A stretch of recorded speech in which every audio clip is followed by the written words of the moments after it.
वाह क्या सीन है, वाह क्या सीन है.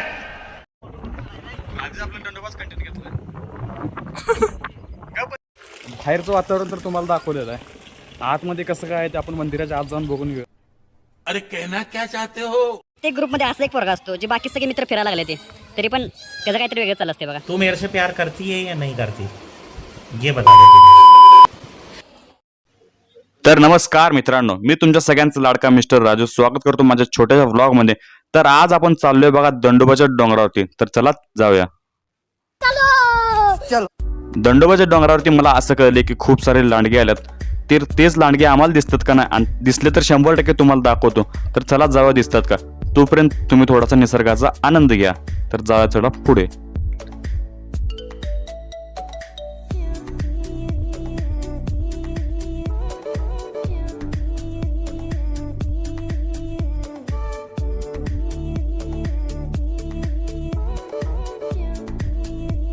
तर दंडोबाच्या डोंगरावरती जाताना मुख्य 2-4 वाटा आहेत. तर तुम्हाला त्यापैकी कवठेमंकाळकरांना जायला मुख्य वाटा आहे की मोरगाववरून जायला. पण आमच्या इकडे पाऊस असल्यामुळे मोरगावच्या पुलावरती पाणी आले, त्यामुळे कवठेमंकाळची माणसं मोरगाववरून जाऊ शकत नाहीत. त्यामुळे आमच्या मित्रांना विचारून सांगितलं, त्यांनी म्हटलं इकडे पाणी आलं तर इकडे येऊ नका. तर आम्ही चाललोय शिरडोनच्या मार्गे. शिरडोनवरून जाणार आम्ही हरोलीत, आणि हरोलीतून पुढे जाणार मग दंडोबाच्या डोंगरावरती. तर चला जाऊया. तोपर्यंत गाडीमध्ये सगळ्यात पहिल्यांदा पेट्रोल टाकून घेतलं. पेट्रोल टाकल्यानंतर आपण जाणार आहे पुढं. तर हा जो तुम्हाला समोर रस्ता दिसतोय तो बघा शिरडोनचं मेन जुनं जे स्टँड होतं ते आता खूप सारं बदललंय. आणि त्यानंतर आम्ही आलो मधल्या रस्त्यानं. तर हे शिरडोनच्या गावाचं साईडला जे तळ आहे ते तर मला माहित नाही कोणत्या गावासाठी आहे, पण तळ एकच नंबर दिसते. त्यामुळे म्हटलं तुम्हाला शूटमध्ये दाखवावं. तर पाणी असं भरपूर आले बघा. आता माणसांना शेतीसाठी काहीच गरज नाही. मला हे कळलं नाही की शिरडोनच्या बाजूला जे कुठलं मंदिर झाले ही मला माहितीच नाही. ज्यांना कोणाला माहित असेल त्यांनी मला कमेंटमध्ये नक्की सांगा, आपण त्यावरती पण व्हिडिओ बनवू. बरं, जाता आता मला कळले की इकडे एक धबधबा सुरू झालाय. मस्तपैकी जाऊन धबधब्याला व्हिजिट केलं. हा धबधबा नव्हता, तर ह्याच्यावरनं पाणी जात होतं पाटाचं. तिथंच आम्ही गेलतो बघा. मग जाताना आम्हाला वाटत पावसानं मस्तपैकी असं आगमन केलं, आणि ते आम्ही काय सुट्टी देत नाही म्हणलं. तरी पण किती पण पाऊस होते, किती पण काय होते, दंडोबाच्या डोंगराला जायचं एकदा म्हटलं तर जायला लागते. घरातून एकदा सुटलं तर जायच लागते. तर तुम्हाला व्हिडिओ पुढचा एन्जॉय करा. किती पण पाऊस होते, किती पण काय होते, आम्ही पावसाला काय होतं जायला म्हणून जायला लागते.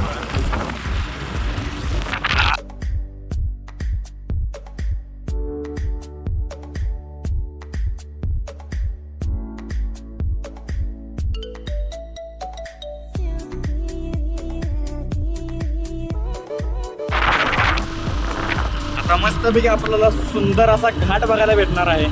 आणि पावसाच्या वातावरणात बघायचं म्हटलं त्याची एक वेगळीच मजा असते. तर व्हिडिओ शेवटपर्यंत बघा, तुम्हाला बघायला लय भारी वाटणार आहे. तर हे जे मेन गेट आहे दंडोबाचं, तिथं आपण येऊन पोहोचलेलं आहे बघा. तर इथून पुढे जे तुम्हाला बघणार आहे ते दृश्य एक नंबर. आता तो म्हणणार पुढे गेला परत काय आला. आमचे बाकीचे मित्र पाऊस लागायला लागला म्हणून इथंच थांबला पत्र्यात. पण मी म्हणतो जाऊया पुढे, पाऊस काय पण होते, पण आपल्याला एकदा फिरायचं म्हणलं जाऊया. पण मित्र म्हणले की थांबूया, खूप मोठा पाऊस लागला. बाकीचे पर्यटन पण यायला लागले. तिने म्हणजे थांबले, तिने म्हणले खूप मोठा पाऊस आहे. थोडा वेळ आम्ही थांबलो तिथं. एकदा जे पाऊस कमी झाला मग आम्ही आमच्या लागलो वाटेला. आणि दंडोबाला जायला एवढं सुंदर असं निसर्गरम्य वातावरण आहे ना. पावसाचं जर वातावरण गेला तर तुम्हाला एकच नंबर वातावरण आहे. आणि जाताना रस्ता तर एकच नंबर आहे बघा. तुम्ही पूर्ण व्ह्यू बघा आणि मला सांगा केवढ्यामध्ये कसं आहे. जर तुम्हाला महाबळेश्वरला जायचं असेल तर तुम्ही ट्रिप प्लॅन करत असाल, तुमची जर होत नसेल तर तुम्ही पावसाळ्यात दंडोबाला या. तुम्हाला तिथलं ढग वगैरे सगळं एकच नंबर महाबळेश्वर सारखं दिसणार आहे बघा. तर तुम्ही बघून घ्या आणि मला सांगा कसं दिसतोय.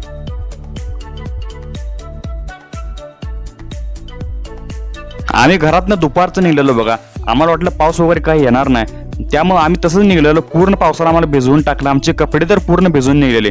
तर आमच्यात फिरण्याचा हट्टाच एवढा होता, पाऊस येऊ दे नाही काय पण होते, एकदा फिरायचं म्हणलं फिर लागते. मग समोर एवढं निसर्गरम्य वातावरण असल्यावर पावसाला तर सगळी विसरून जाणार होते. मग तुमची जर मोठी गाडी असली किती पण काय पण असू दे, रस्ता तुम्हाला पूर्ण मंदिराच्या पायथ्याशी नेतोय. एवढं मस्तपैकी डांबरे आहे आणि घाटाचा व्ह्यू तर एकच नंबर आहे. तुम्ही बघा पुढे मला सांगा.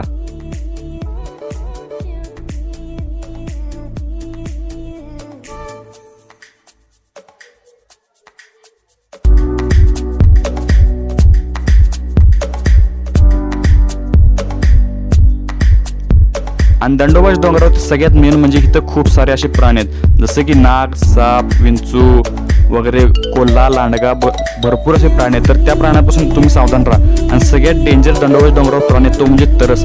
आजपर्यंत खूप जणांना तरस दिसलाय, तर आम्हाला पण दिसतोय का नाही ते सांगतो, आणि दिसलं तर 100% तुम्हाला पुढे दाखवतो. मला वाटते दिसायला पाहिजे, तुमचं दाखवायला पाहिजे, पण आतापर्यंत मला एकदा पण दिसला नाही. खूप जणांना दिसलाय, पण आपल्याला दिसलं तर आपलं एकच नंबर नशीब आहे समजा.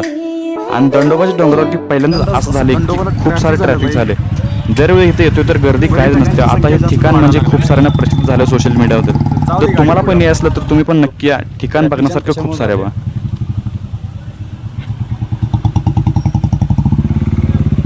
गाडी अशी अडकलेली आहे.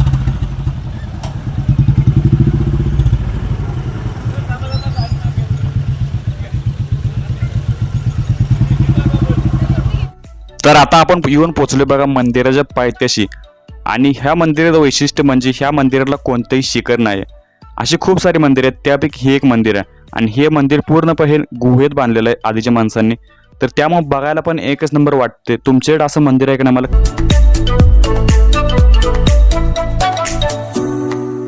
त्यानंतर मी मंदिराच्या बरोबर समोर आलो बघा. आणि तुम्हाला बसायसाठी एकच नंबर ठिकाण वगैरे केलेलं आहे. आणि गर्दी तर आज भरपूर होती बघा, कारण आज सोमवार असल्यामुळे खूप सारी गर्दी होती. आणि त्यानंतर आपण जाऊया पुढे. काय नाही रे, तिकडे जरा गुफा एक म्हणलं दाखवून असते. पावसात निवार भिजूया. शाबाश बेटा, बहुत बढ़िया मुन्ना. हा हा जायचं की जायचं. मंदिराच्या साईडला असं बघा जे दगड होते, आणि त्या दगडाच्या खाली अशी गुफा झालेली आहे.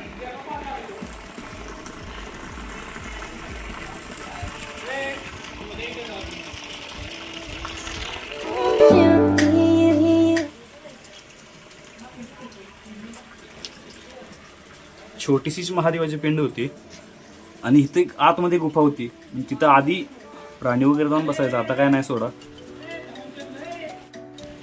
ही जी पिंड होती ही 2 नंबरची पिंड, त्याच्या साईडला आहे बघा.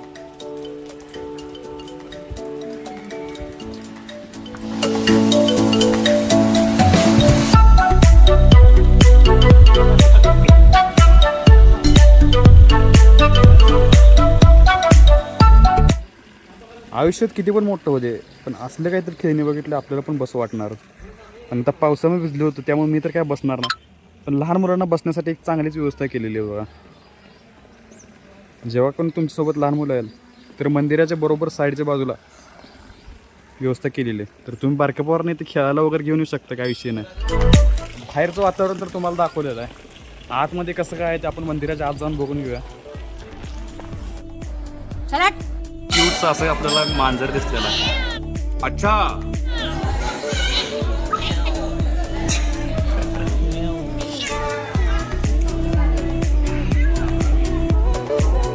मांजर होतं बघा. पण ही जर लांब बसलेला, गाडी रुसून बसलं वाटतं.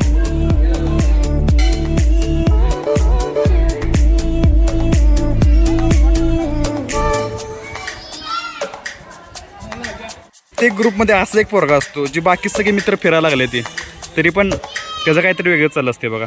तू मेरे से प्यार करती है या नहीं करती, ये बता दे तू. नहीं, मैं तेरे से लास्ट बार पूछ रहा हूँ, तेरा मेरे से प्यार है या नहीं है. तू मेरे से प्यार कर. ये सब क्या देखना पड़ रहा है. अच्छा है मैं अंधा हूँ. तुम्हाला बाहेरचं वातावरण तर सगळं दाखवलेलं आहे. मंदिराच्या आतमध्ये कसं काय आहे तुम्हाला थोड्या वेळ आतमध्ये जाऊन दाखवतो. तर जाऊया सगळं मंदिराच्या आतमध्ये. तर एकदा आपण गाभाऱ्यामध्ये आलो तर आपल्याला सुंदर असे दृश्य बघायला भेटतं बघा. आणि जो का आपला ताणतणाव असतो तो 100% तुमचा निघून जाईल. आणि फॅमिलीसाठी मित्रांसोबत बघायला एकच नंबर सांगितलं तसं ठिकाण आहे. तुम्हाला दाखवतो की साईडला जी आहे मंदिराच्या बरोबर डाव्या साईडला गणपती बाप्पाची छोटी सगळ्यात पहिला मूर्ती आहे. तर सगळ्यात पहिला आपण गणपती बाप्पाच्या मूर्तीचं पाया पडून घेऊया, आणि त्यानंतर आपल्या पुढच्या दर्शनाला जाऊया. चला मग सगळ्यात पहिला गणपती बाप्पा मोरया म्हणलं गेला आपल्या पुढच्या दर्शनासाठी. गणपतीची मूर्ती दगडी कोरीव काम एकच नंबर केलेलं आहे. आणि दररोज इथं पूजन वगैरे होते बघा. माणसांची गर्दी जर आतमध्ये ठीकमध्ये होती तर आतमध्ये असं पायर चढून खाली जायचं, आणि त्यानंतर समोर दिसतं असं दगडी सगळं दगडी कोरीव काम आहे, जुन्या काळातली गोष्ट.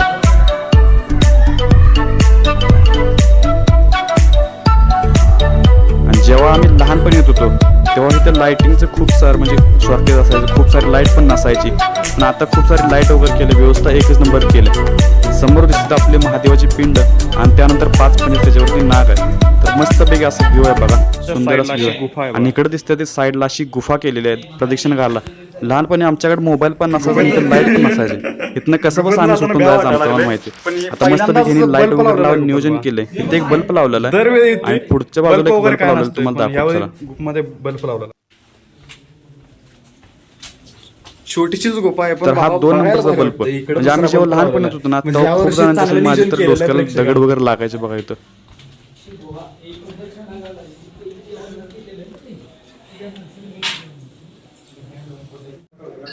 त्यानंतर मस्तपैकी देवाच्या पाया पडून घेतलं बघा. नंतर इथे बाहेर एक दुसरी मूर्ती आहे ती काळ भैरवनाथाची, तिथं पण सगळ्यात पण आम्ही पाया पडलो. मंदिराचं वैशिष्ट्य म्हणजे तुमच्याकडे जर चांबडी काही वस्तू असेल तर तेच तुम्हाला बाहेर ठेवावं लागते, मगच तुम्ही पाया पडत जाऊ शकता. मंदिराचं खूप सारं दृश्य बघायचं भारी बघा. तर वरच्या बाजूला सगळ्यात भारी डोंगर वगैरे आहे, तिकडे आपण दाखवतो.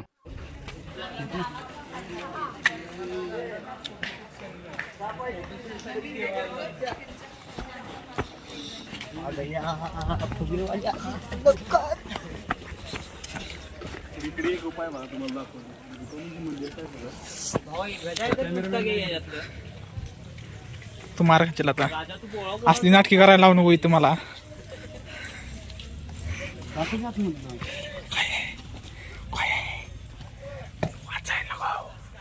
तर आपण चप्पल वगैरे घातली त्यामुळे आतमध्ये तर काय जात नाही, तुम्हाला बाहेरच दाखवतो असं. तर वरच्या बाजूला जा, चला. हो, या दोघांचं काय वेगळंच काम चालू आहे बघा. कधी पण फिरायला नाही, असली 2 टाळकी असल्याशिवाय फिरायला मजा येतच नाही. अरे द्यायचंय रे, सगळ्यांना द्यायचंय दररोज जेवायला.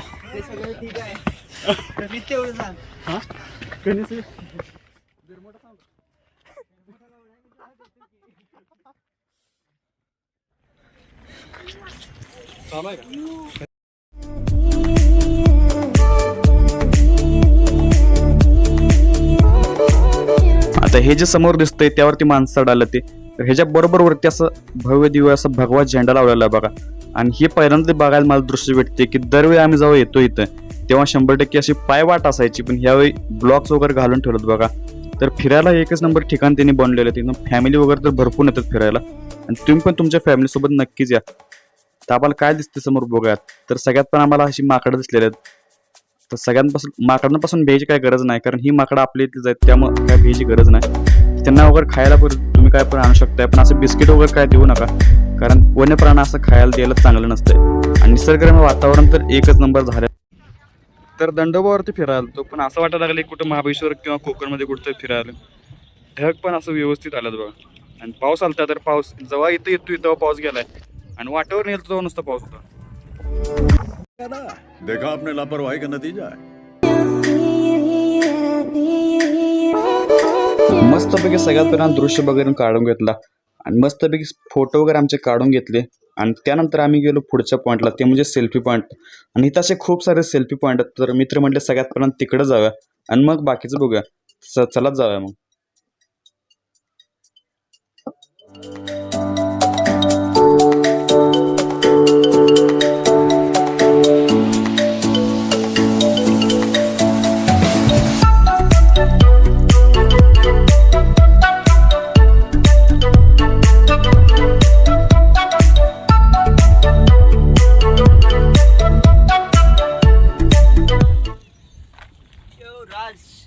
आम्ही याच्या अगोदर निवांत येऊन बसलेलो बघा दोघं जण. थंडी वाजा लागलं काय. मस्तपैकी सगळ्यात पर्यंत फिरून घेतलं आणि शेवटला आलो ते म्हणजे शिजवलेलं असं कणीस खायला बघा. आणि इथलं कणीस खायला एकच नंबर होतो, शिजवून मस्त वगैरे देतो बघा. त्यानंतर लिंबू पण त्यावरती लावून देतात. आम्हाला कणीस तर लय आवडलं. मग चला म्हटलं आपलं फिरून झालंय, मग एकदाच आपलं घर गाठूया, कारण रात्र पण तशीच होईल ती बघा. तर अशा तऱ्हेने आपला दंडोबावरचं मस्तपैकी ब्लॉग तयार झालेला आहे. आणि तुम्हाला असेच चांगले चांगले ब्लॉग बघायचे तर चॅनल नक्की सबस्क्राईब करून ठेवा आणि पेजला नक्कीच फॉलो करून ठेवा. तर कसा वाटला आजचा आपला व्हिडिओ नक्कीच कमेंट करा आणि लाईक पण करा. आणि चॅनल नवीन असाल तर सबस्क्राईब पण करून ठेवा आणि शेअर करा तुमच्या मित्रांना असेच नवीन ब्लॉग पाहण्यासाठी.